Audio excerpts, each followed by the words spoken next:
Francis, it's a great pleasure to meet you over all of the miles from here in America to where you are. Your life Nice. is so good. Great to meet you too. Your life is so strikingly dramatic. Everything from being sent to live with your aunt to the sand mines in Cameroon to living on the streets of Paris to carving out your career in MMA to winding up in the ring with both of Great Britain's recent vintage heavyweight champions. An amazing journey. It will unquestionably become a movie story, but for you, it's real. Do you ever think to yourself, the universe has written an enormously compelling script for me. Now it's my responsibility to drive it to the greatest heights possible. Wow, that sounds beautiful, Jim. Holy shit, is that me? That's you. That is you, Damn, Francis Ngannou. And that put that on paper it's and send unique. it to me. There's only one of you, Francis. There's nobody else like you. So do you think about that in your mind and size it up? Well, I vaguely, but no, the way that you put it, I think the way that you're putting it sounds even awesome. It sounds like a violin in my ears.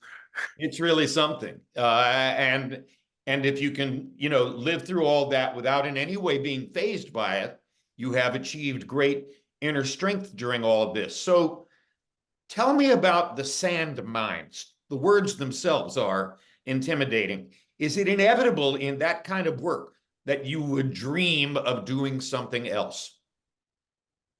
Yes, he was basically inevitable to dream of something else. And then when I say something else, it's even a regular job in the future, just as become a lawyer or a accountant or not even speaking of becoming an engineer or something, he was not thinkable, but yet we didn't have no choice. We had to lean on something. If it was even unthinkable for a kid at my age to be working in the sand mine, but we didn't have any choice. So we had to do that at that moment to try to contribute, to try to subsidize, to have something to eat at home, to try to have a pen at school, not to get kick off of the school because we do not have pen, even though he was still happening regardless of our effort.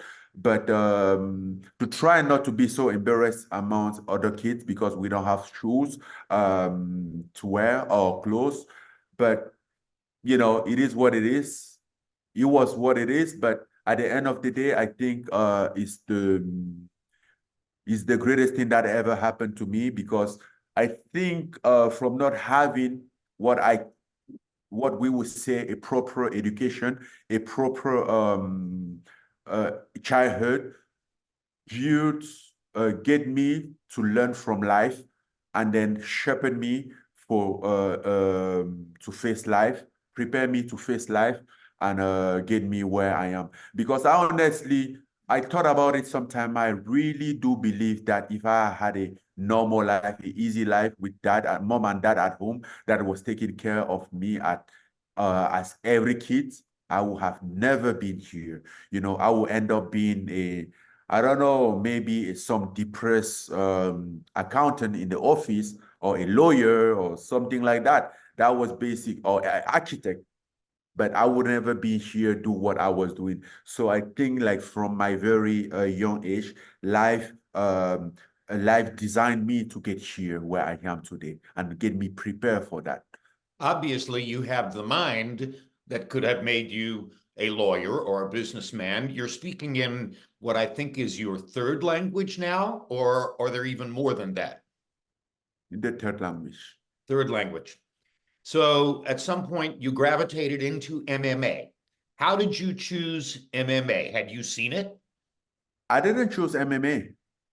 I think that's what's beautiful in it. And that's what I realized that things were shifting, from me going after everything, trying everything so hard, and then keep falling, nothing works out for me. I get in Paris like back in 2013, and I had a friend in DT Carmon that I met in France, and then he told me to try MMA because my boxing was so good. So I could be MMA can give me the opportunity, the fast rising opportunity that I needed at that time because I was homeless. And that's the first time that I ever heard of MMA. You know, then now I'm like, what is it? Then he has to explain to me, like, yes, it's a mixed martial art and this, blah, blah. I'm like, yes, that's cool, but what it is, you know? So he had to explain everything to me, but I wasn't interested. I was telling him, like, I wanted straight boxing, you know, like Mike Tyson, right? He said, yes. I'm like, that's what I want. And then, and he was always around, like, very gentle about it, like, put it like, oh, you should at least try. If you don't like it, it's okay, but try it. And then I was all about boxing. Then I tried MMA sometime because the gym was closed. The boxing gym was closed. Then I keep training. And like 2 years after, even without expecting, because even when I try MMA, he was fun. I like fighting. It was exciting, but it wasn't my dream. It wasn't what I was going to do.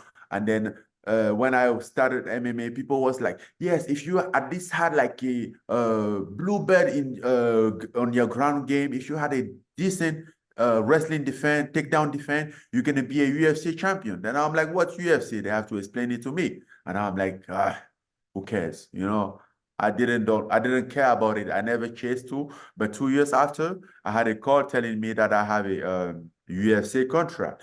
But again, at that time, I was out there looking for this opportunity. I didn't have the opportunity for the boxing that I was looking. Then I realized, like, at the end of the day, it's a combat sport, and the goal can still be the same, to become a world champion. And even if I become a world champion in MMA, I'm gonna make myself a name. I can do the crossover thing. And for some reason, the plan works out. God plans. Here's one thing we share in common, Francis, which is that you are doing what you're doing and in the world you're in partially because of your interest in Mike Tyson. I was assigned to call boxing matches by a television executive who wanted to get rid of me at ABC Network, and he thought that I would be such a bad fit on boxing matches that that would force me out of my existing contract. And the fighter he assigned me to cover was Mike Tyson. So the first several television boxing matches I covered were Tyson's early fights. And now he's a friend of yours. And much was made of the fact that he advised you in some way prior to the fight with Fury. What role did Tyson play at that point, and is he doing so again? Not even in this fight, I think he inspired me. You know, when Tyson was fighting, we know Tyson was a global star. And we were still a kid. I didn't know anything.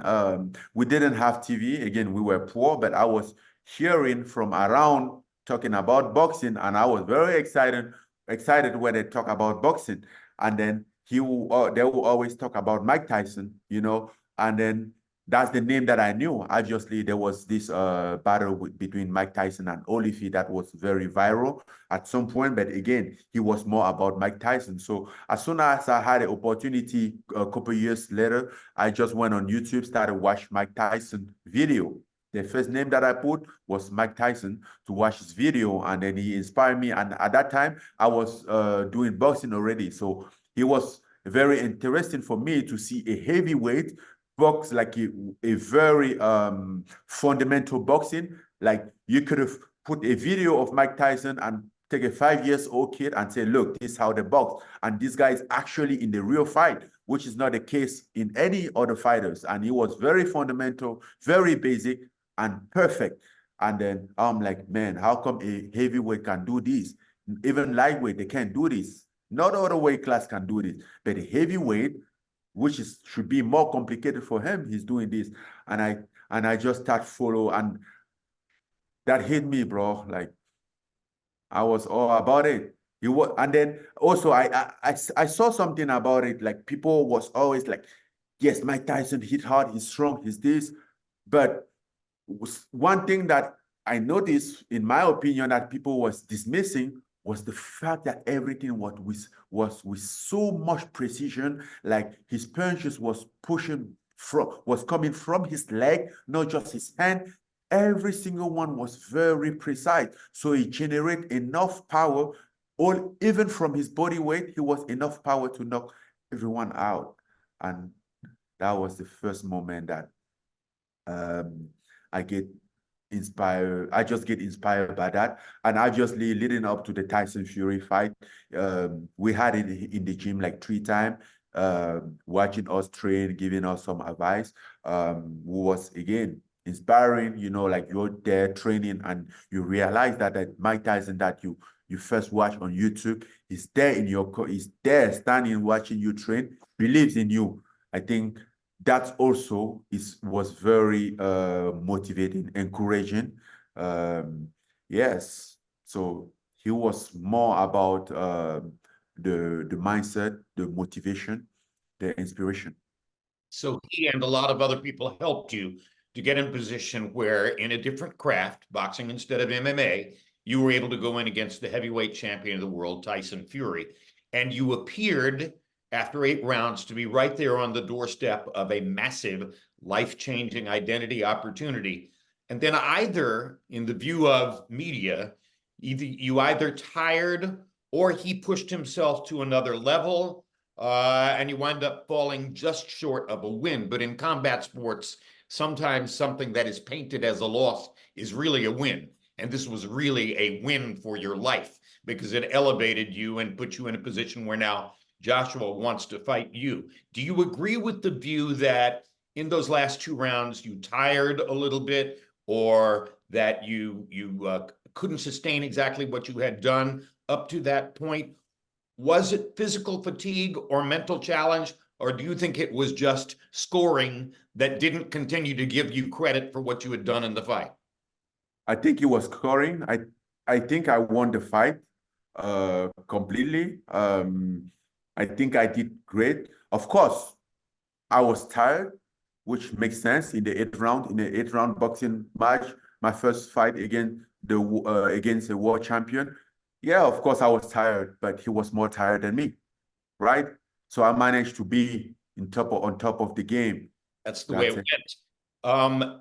Given that experience and going forward now against Joshua, which set of rules is best for you, boxing or MMA? Both. Either or both, huh? Yeah, I'm still going to do both. I'm more comfortable with MMA, obviously. I'm still getting used to boxing, but I enjoy both. I'm living the dream. Do you have greater confidence in your chance to win this time against Joshua, or are these two opponents, Fury and Joshua, different enough from each other that there's really no functional comparison? It's a different thing. It's a different opponent, but I walk into every fight with confidence, faith in myself, believing in myself, and I go out there, give my best, give my all. If you beat Joshua, do you want Fury again? Of course, whether I beat Joshua or not, I want Fury again. To be the heavyweight champion of boxing. Yeah, I want to turn the chair around. Thank you, Francis. Really appreciate your time. I know that we have pressed against the 10-minute limit, and I appreciate your patience and your generosity in giving me this time together. Thank you, Jim. I appreciate you.